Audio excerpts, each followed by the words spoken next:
Welcome to Pigeon Racing World with Winners1. In the studio tonight we have leading Melbourne pigeon flyer Wayne Williams. Welcome Wayne to Pigeon Racing World. Thank you, Rod.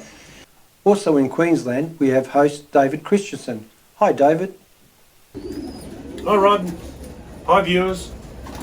And thank you for coming on tonight's program, Wayne. How are you, Dave? If you have not already, don't forget to hit the subscribe button and ring the little bell. Get videos every Sunday for the next several weeks. We kick off tonight's show with our segment Starting Up. Stephen Kersey continues with breeding.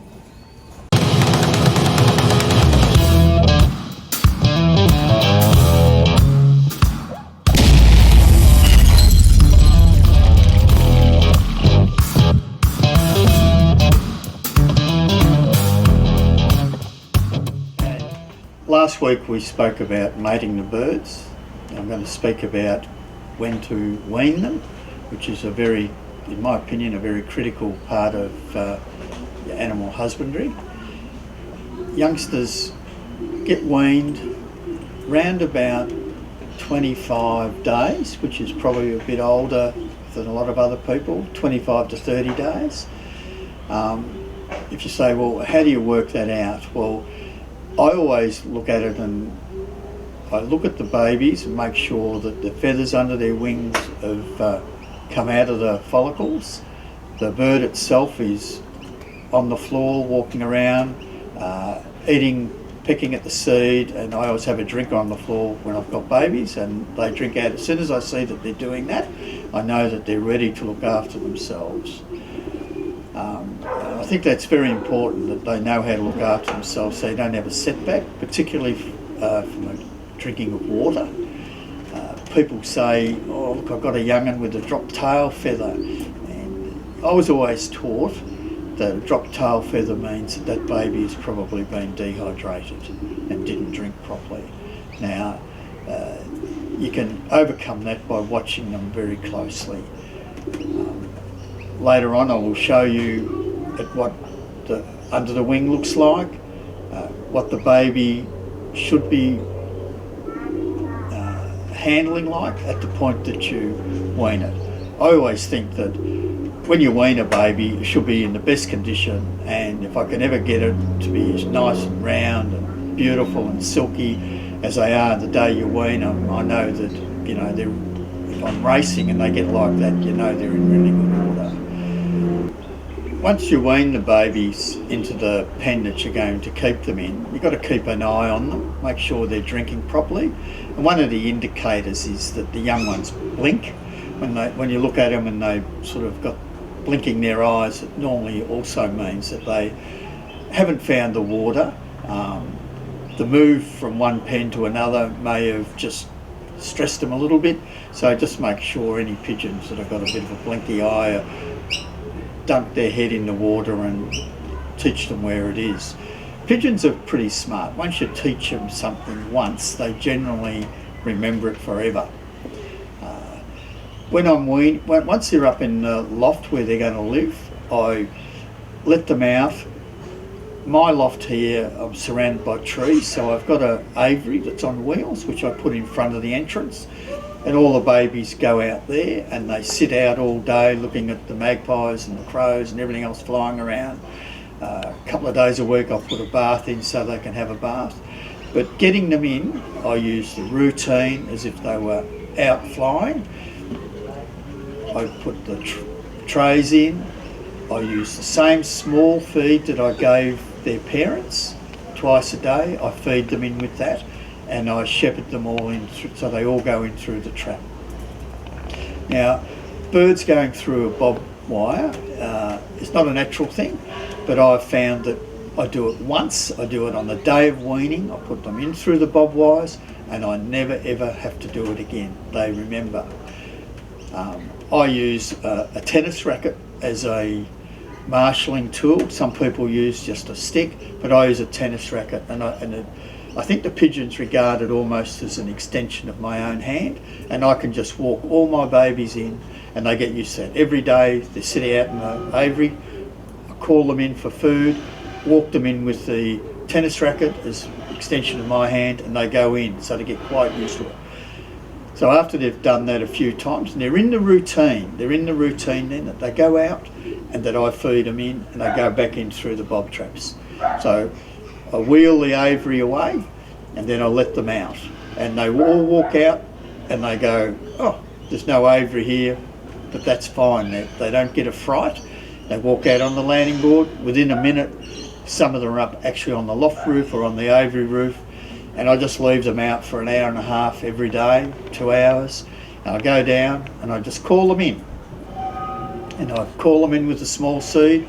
The ones that are a bit tardy, I use the tennis racket to guide them in and walk them in. Now I feed them peas. I've got them in with a small seed, but in the loft, in the trays, are just peas. And I leave those peas in until 9 o'clock next day. So those young ones have got from, say, 7 o'clock at night, gets dark at 8:30, so they've had an hour and a half. They can eat whatever they like. And then in the morning when they wake up, the food's there, they pop down, they can have a feed. About 9 o'clock, I take it out. And so that in the evening then, I let them out again and they come back in for small seed. To me, I've done that and I hardly ever lose a young one off the roof. If I do, if they go away, they get scared up on the first day. Some might be away a day or so, but they come back. But as soon as they get on the loft, they know exactly how to get back in, and in they go. So that's how I break them in.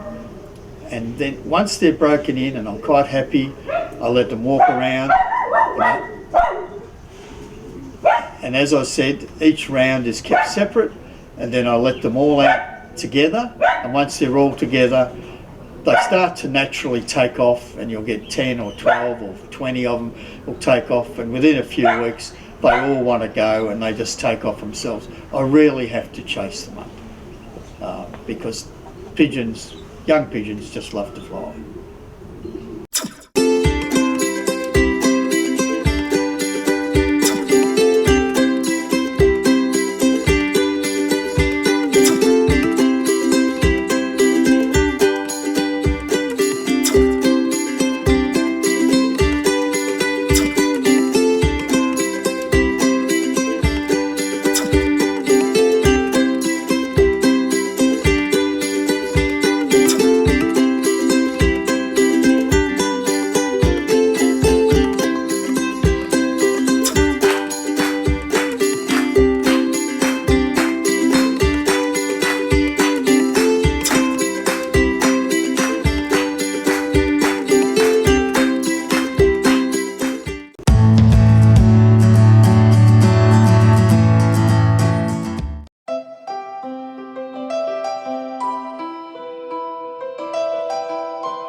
We've got some young ones in here because I've just finished breeding, but I've just got a couple of final pairs, and I'll just show you at what age they are and when I expect them to be weaned.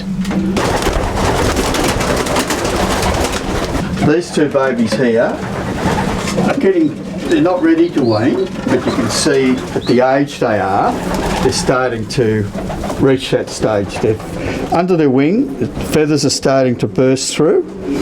So, they're reaching the point where within a week, see this one's got even more feathers broken under the wing. which is normally, when they break all those feathers, they're normally hopping down on the floor. These birds have hopped out of the nest box, out of the nest bowl, and are walking around the nest box now. Well, you can see the hens sitting on the next round of eggs. Well, what happens is when I put the rings on them as babies, when the life ring gets put on the leg, at that point, what I do then is I normally put a second nest bowl in. This is the second nest bowl, the other nest bowl was down there. And then the hen, within the next 5 days, will lay the second round of eggs, which are in there. They're just old eggs because I don't want them to hatch. And she'll sit on those, and by the time you wean these, within a few days of weaning these pigeons, these eggs will hatch. If you discover that you've let the babies in too long and these babies are starting to chip, well, you know then you're getting a definite sign you should be weaning the young ones. Now I'll show you another young one that I haven't weaned but is ready to be weaned.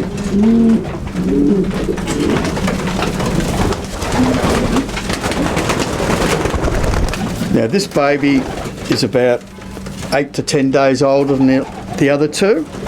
Under the wing is almost fully done. You can see they're still pinny looking, but they're coming good. But I've been watching him, and he eats and he drinks. I've seen him do both, so he's ready to be weaned.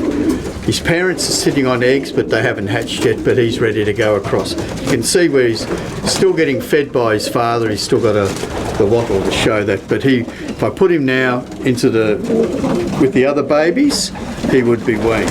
Now, on weaning, the body condition of that baby should be like that. Look at that. He's not skinny, he's got plenty of flesh on him. You can still see where those feathers are growing there, but he's lovely and got plenty of condition on him. So he's ready to go across.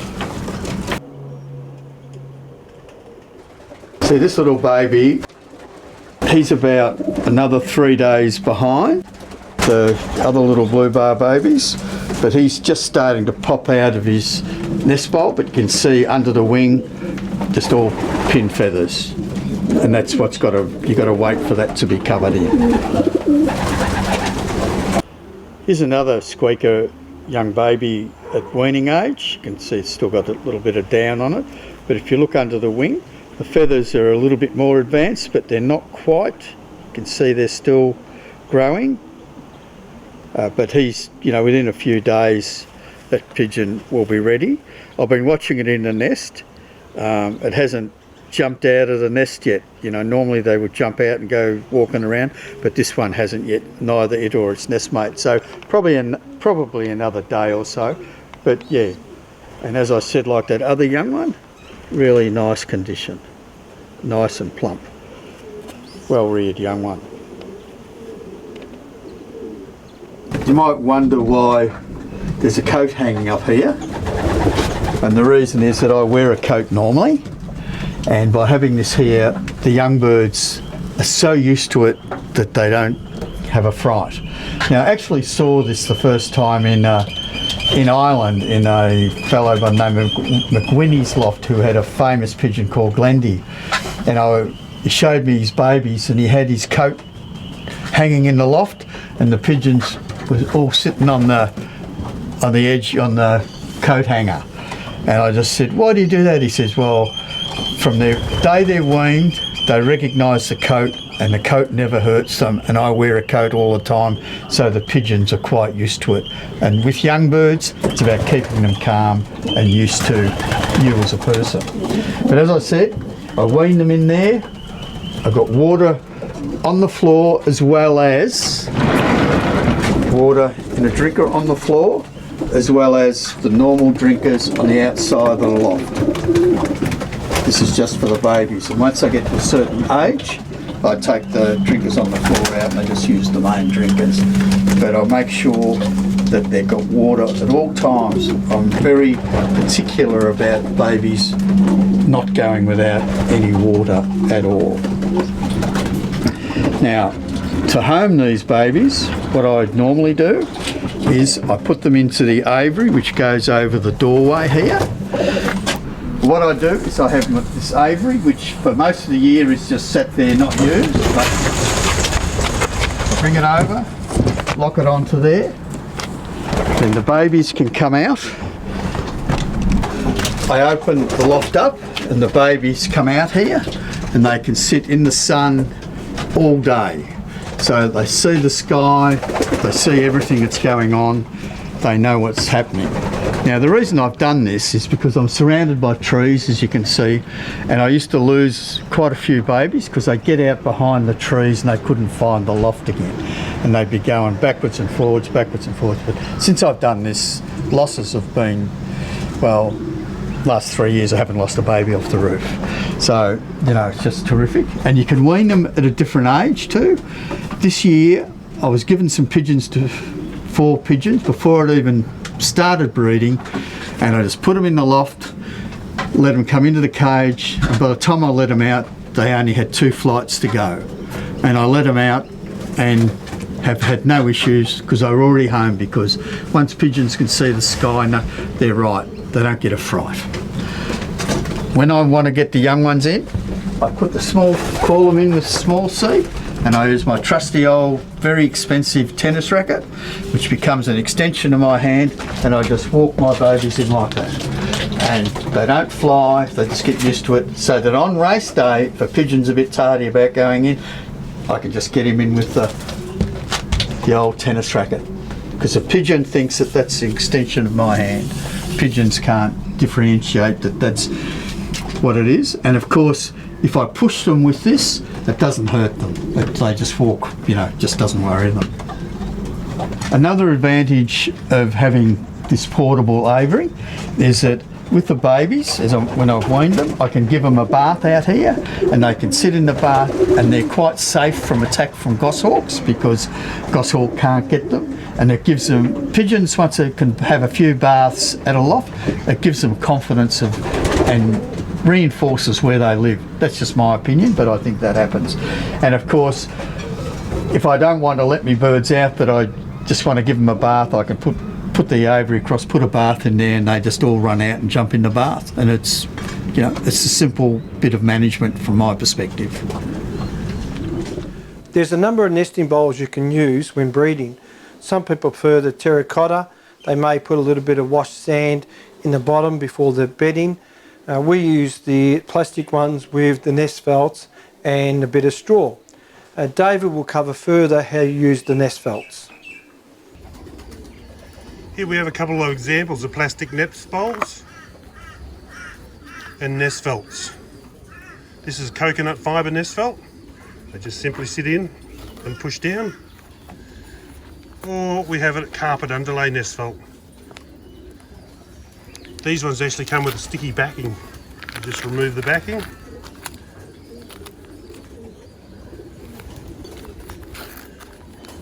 I won't remove it fully. And they just stick down into the bowl.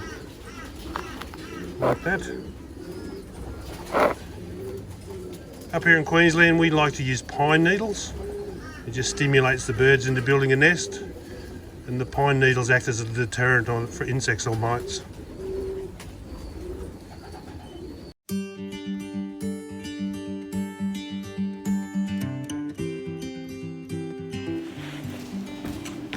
Yeah, g'day guys, Richard Clement from the NCF Federation in Newcastle, flying partnership with my father Malcolm up here, and just wanted to comment today on a product that we've been using over the last couple of seasons called Protein Plus, which we sourced from Winners1 in Victoria. Protein Plus is a product that we started using in our stock loft as a trial product a couple of years ago. We were interested in how we could ensure that when our youngsters had those last few days in the nest before they went into the race loft, and as they went into the race loft didn't lose any body in condition, and we found that the product was particularly helpful with that, and we were very happy with our first trials. We used it then a little bit more in the stock loft and found that over time our pigeons, particularly as they went into the 3rd and 4th round of breeding, weren't losing body and were still in really good condition at the end of the breeding season, so that was really a positive for us in the first year. Last year we used it in the race loft for the first time. We found it to be a really good product to help put condition back onto the birds and to help the birds build back up a little bit quicker than what they probably previously would have, without having to change their feed base too much, particularly early in the week. We've had a pretty successful couple of years up here, winning multiple club and combine and federation averages, and last year particularly was a record-breaking year for us, and we put some of that success down to the fact that we've been able to use this product consistently now, and we'd have no hesitation in recommending it for other flyers who want to try and aid that recovery period, particularly after a hard race or a hard toss.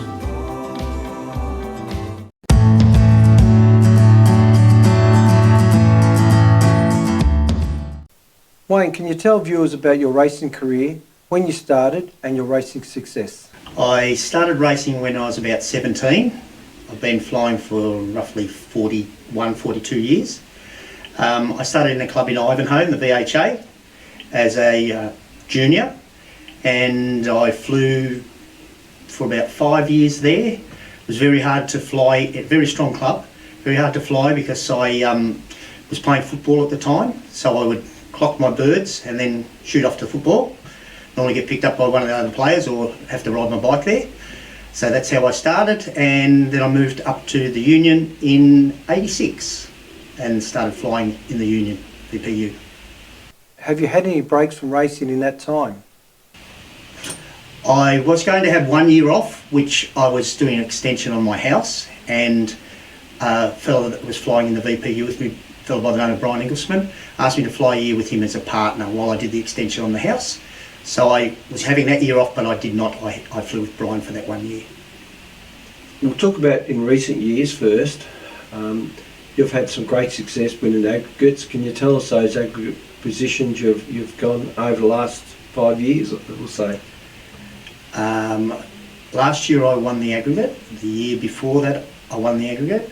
I think the year before that we had that break with the VHA. We had that, so we didn't have a proper season. But I won the points there as well. And prior to that, I think you might have beaten me in the aggregate the year before. Yeah, you ran second though. Yes. I just beat you. Yeah, yeah. And the year before that, didn't you win that as well? I could have. I really can't. Didn't you share it with John Share? John Share, the long distance Yeah. aggregate. Yes. So yes. You really dominated over those years.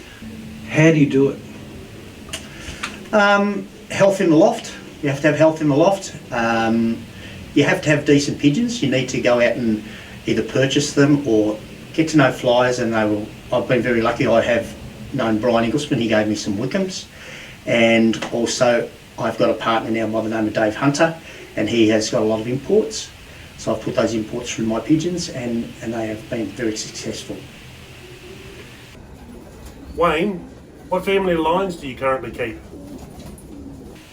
Okay, the family of pigeons I currently have are, I have some Aussie blood, which are the old Wickham family and Harkham family.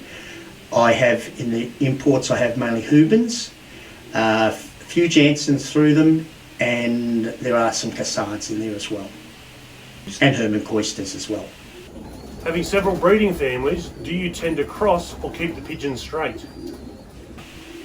I cross most of them. I have got some families that I just fly the distance with mainly Aussie pigeons, so they are straight, but the rest of them are mainly crossed. In the earlier races where you have better results, how do you compare the imported families and the old Aussie bloodlines? Yes, there's definitely a lot of difference between them. The European pigeons seem to be very tuned in. They don't fly far past you, they seem to come more direct, and the Aussie pigeons come into their own in the distance. You've always done well also in the Tasmanian race, and it was one weekend that you won 2 feeds on the one day. That's correct. They were both Aussie pigeons crossed to European pigeons, so they were Jansen crossed to Wickhams, and they just had the perfect velocity for them. 9 minutes apart. And the other was a classic race as well, wasn't it? One was Tassie and the other was a Whaley. Yeah. And the Whaley is like one of the biggest races Yes. the Union Yes, has. definitely is. Yes. Yeah. Most prestige, one of the most prestige races. Do you find that you have to treat those birds different in your feeding, training, from your distances, sprinting pigeons, or are they all just mixed together? I don't treat the pigeons any different. They're all treated the same. They all have the same food, the same training. Everything's done the same. I just find that they just come into their own in different distances. What do you generally feed the pigeons? I like to feed, normally it's a Mackay mix. People know it's just a mix of race mix. A little bit heavy, so I do tend to feed a little bit of barley through it. But other than that, there's nothing different. A little bit of saf at times, but mainly just the Mackay's mix, race mix. Do you increase maize or anything like that coming into the distance? No, I don't. No, I don't do anything like that. I just, maybe a little bit of saf, get the feathering lovely and soft, but yeah, don't increase anything, no. What's your view on pigeon flyers for the early races? Often they seem to starve the pigeons to get them going. Do you follow that principle or not? No, I don't agree with that. I find by starving them, you will not have them there for the distance or for the harder racing. They will come to food, but you don't need to do that. I find you do not need to do that side of pigeon racing. When you're preparing your birds for the first race, is there anything particular you try to do though to get them tuned for those early races? Because you do well from the first race to the last race. No, I normally, at the start of the season, I will toss 50k and just have them under control. Like when they come home, they go in, and I find by having them under control, you will do well because they've got a routine going. They just trap well, and hopefully you've got one with the leaders, and you're there. Position. You live in Epping in the Union. Your class is still a shorter flyer to the east. Yes. Do you think that's been advantage or disadvantage overall with the way the geographics of the Union is, or you don't think it matters? I find position does count on certain days, but to fly well, you've just got to have your pigeons breaking, and that's where I find the European pigeons are very good. They will break. North winds are always hard because the pigeons tend to go through pretty quick, but if you can have them trained to more or less the minute, you will do well, you will get one. So really there's no excuses? No, I don't believe there's any excuses. The federation isn't as big as it used to be. It used to be dominated by an area. Now it's not. It's just having the pigeons right and trying to pick the right ones a lot of the time.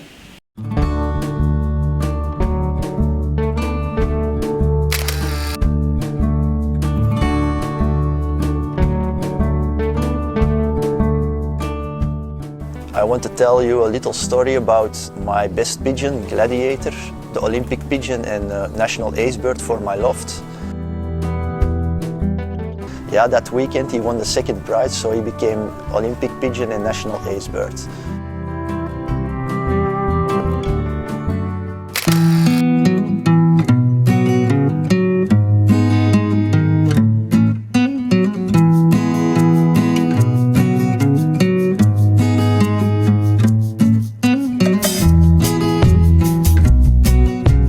In the year 2000 I bought a pigeon voicer in the club here from Jules Sampermans, and this was the papa of Tiesto that I bought there. Also we raised this pigeon that we bought as voicer, and he won 2 times the first prize on Bourse. Then we bring him to the breeding loft and he bred us famous pigeon Tiesto.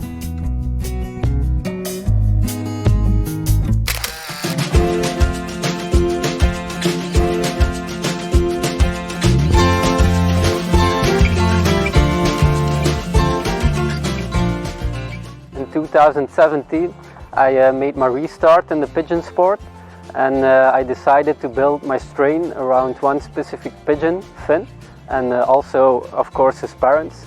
So my second base pigeon in the loft is Ricky. Ricky is related as well to Finn because the mother and himself are cousins. Ricky was my first national ace pigeon since I raced with the pigeons in 2014, and he was also very successful the years afterwards, so he was 3 years in a row in the top 6 in the PIPA ranking on the long distance races. I started with my own birds in a small loft in 1995. It was a loft by 2 by 2 only. I lived with my mother, It was for me also easy to get into the sport in a short period. Good pigeons also because we were related to several guys who flew on a high level. The most famous name was of course the Huben family. 2004, Queen Elle, our basic hen, she won first national on La Souterraine. Was about 600 kilometers. She was fastest against 19,000 pigeons, old birds and young birds together. Ik ben Nicolas Gijzelbrecht en ben gestart met Pipa in 2000 als nieuwswebsite. En in 2008 ben ik dan begonnen in het klein met Pipa Elite Center. Dat was met een koppeltje duiven en dat één koppeltje zijn dan meerdere koppels geworden. En in de loop van de jaren zijn we zo wel geëvolueerd. Beslist hebben met ons 3 dat een duif maar verkocht mag worden als wij vinden dat die goed genoeg is voor onszelf, voor de eigen kweek.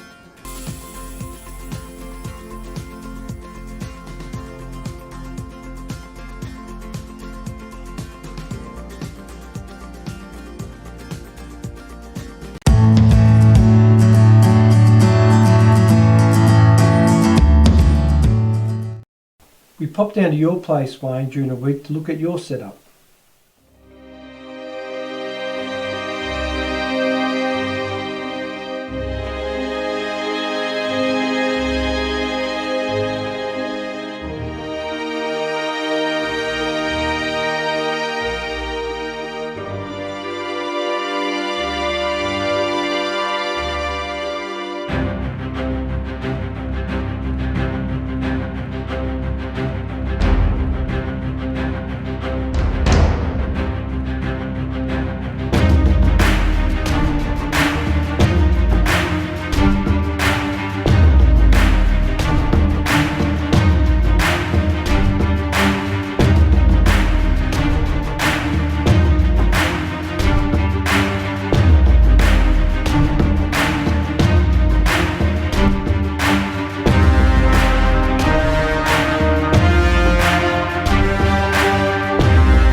Okay, on a Saturday this is where I normally start out.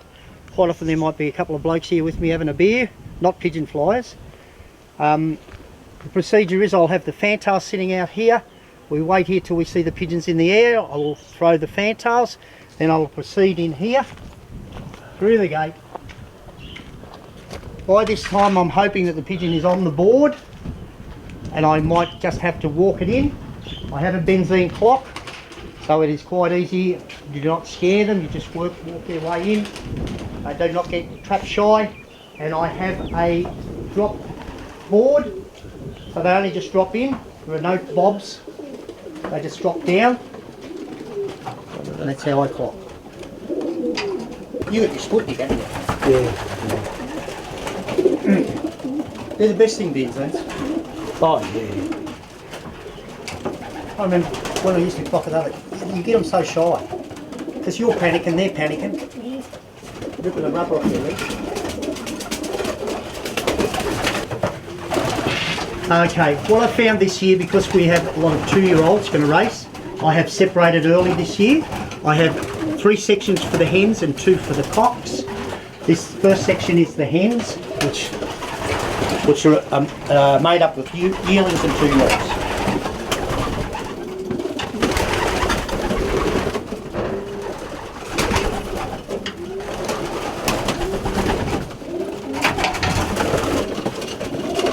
found it's easy to separate the pigeons this year early due to rock flying. Cockbirds being that little bit older tend to muck up a little bit more. What I do is, at the beginning of the season I have my stock birds here, and then after breeding my partner Dave takes the birds home, the hens. So I open up 3 sections for the hens, which gives me more room. Then I have 2 sections for the cocks and 3 sections for the hens. These are all the hens. Then we move on into the cock section.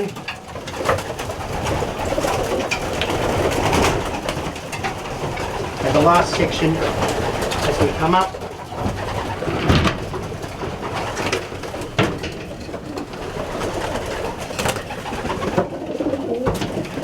the last section is actually the actual stock cocks themselves.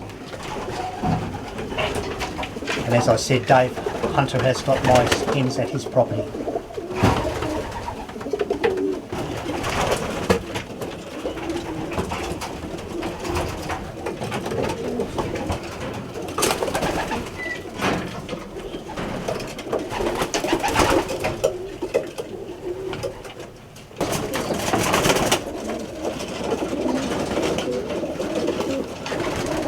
My loft situation is I race about 100 pigeons. I have, my partner breeds half, I breed half, so we breed roughly 50 each. So I've got a mixture of imports and Aussie blood in my loft.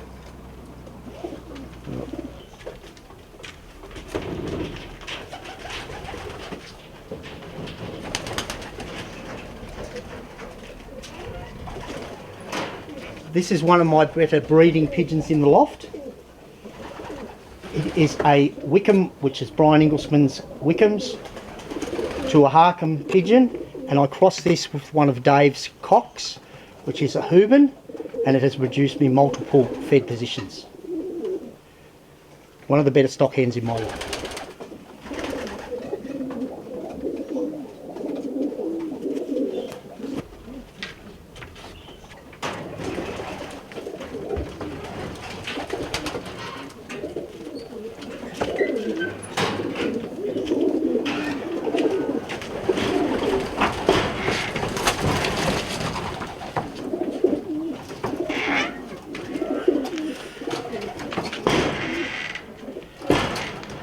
This little hen is a 600-mile second fed. It was a second day race. There were 2 home in the western fed on the day.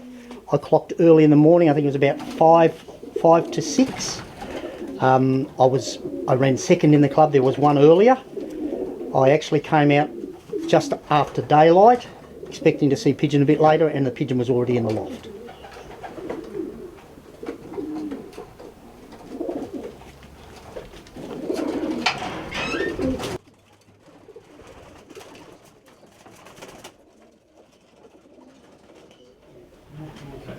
And in the cooler weather when we are racing, I have a little area here that I stand under. It's got the barbecue all set up.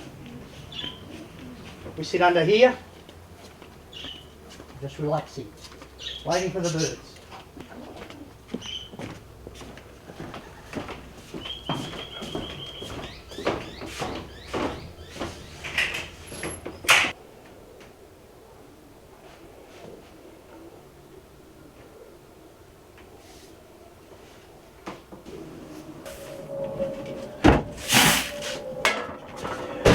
Okay, when I'm racing, I race on a mix. Now this is Ian McKay's mix. You can get it at most produce properties.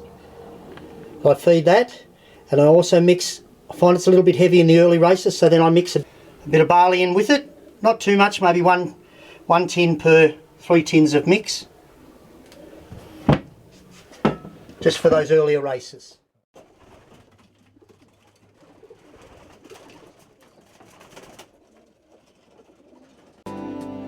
The Australian Racing Pigeon Journal has been an interesting educational read since 1993 and still a significant way to keep abreast of the sport of pigeon racing.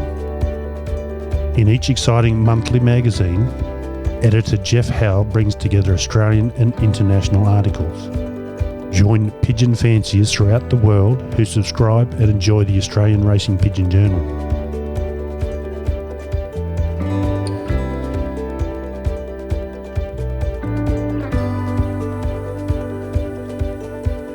Loft visits, training tips, pigeon strains, as well as health advice from world-renowned avian veterinarians are regular topics featured in this great read.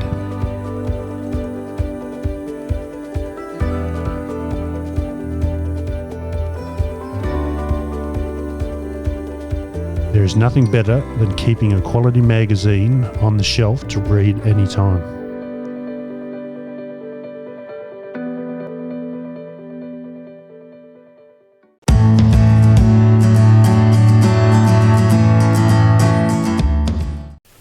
"360-degree product view" is a new segment featuring various products.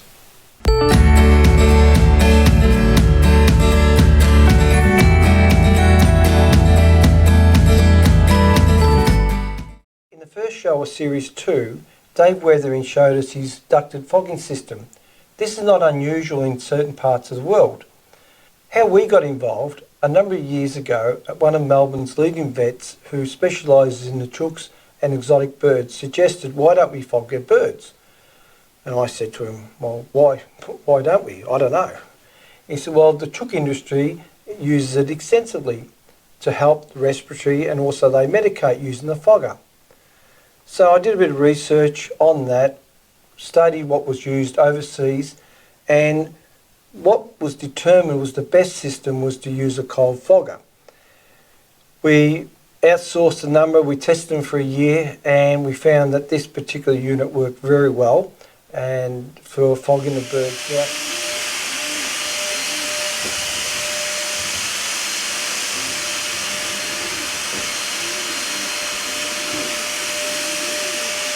The video you're watching now is actually fogging the loft with Coupex, which is a lice treatment. The main reason we bought the fogger and we brought them in to sell and use ourselves was for racing. What we do, we use Virkon S into the fogger.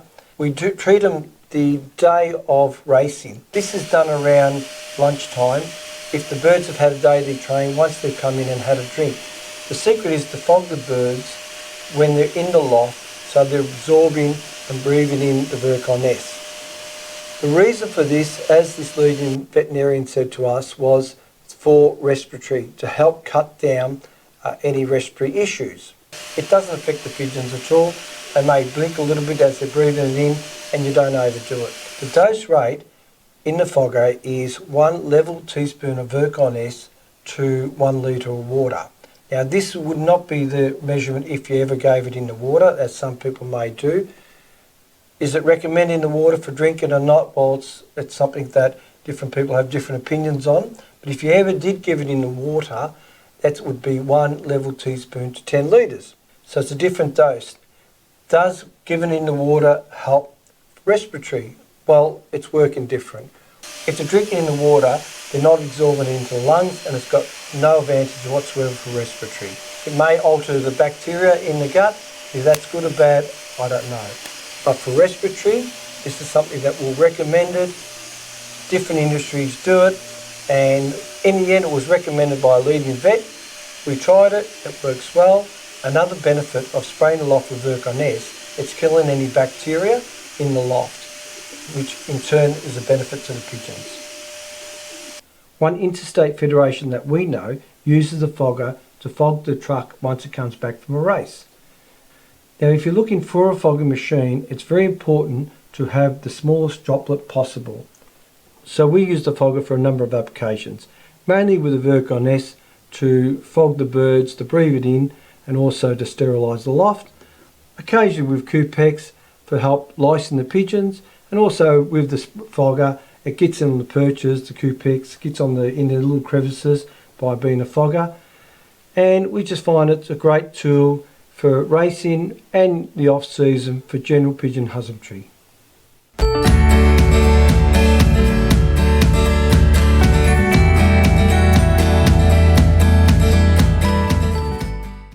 As president of the Thomastown Homing Club and also vice president of the union, Where do you see pigeon racing going in the way of attracting new flyers? And if a new flyer came on, what would you be advising that flyer? Rod, I recommend for a new flyer needs to probably go and watch a couple of the more experienced flyers if they possibly can, to purchase pigeons, not for big money, they don't need to pay big money for them, they need to purchase pigeons off the better flyers and speak to the better flyers.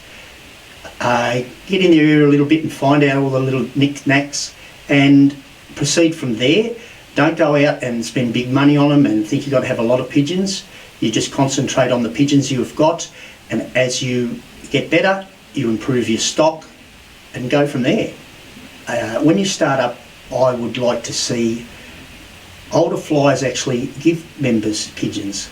It's one of the ways I started as a younger fella. I knew a lot of flyers and they would just gift you pigeons and you would breed off them, and if you didn't do well with them they might swap them for you, or you could purchase some off them. But it's a better way of starting off a new flyer, and also as far as numbers go, they don't need a lot of pigeons. To start off, you're only trying things out. A lot of people start off with big numbers, they can't control them, they can't look after them, and they fall out, they just stop.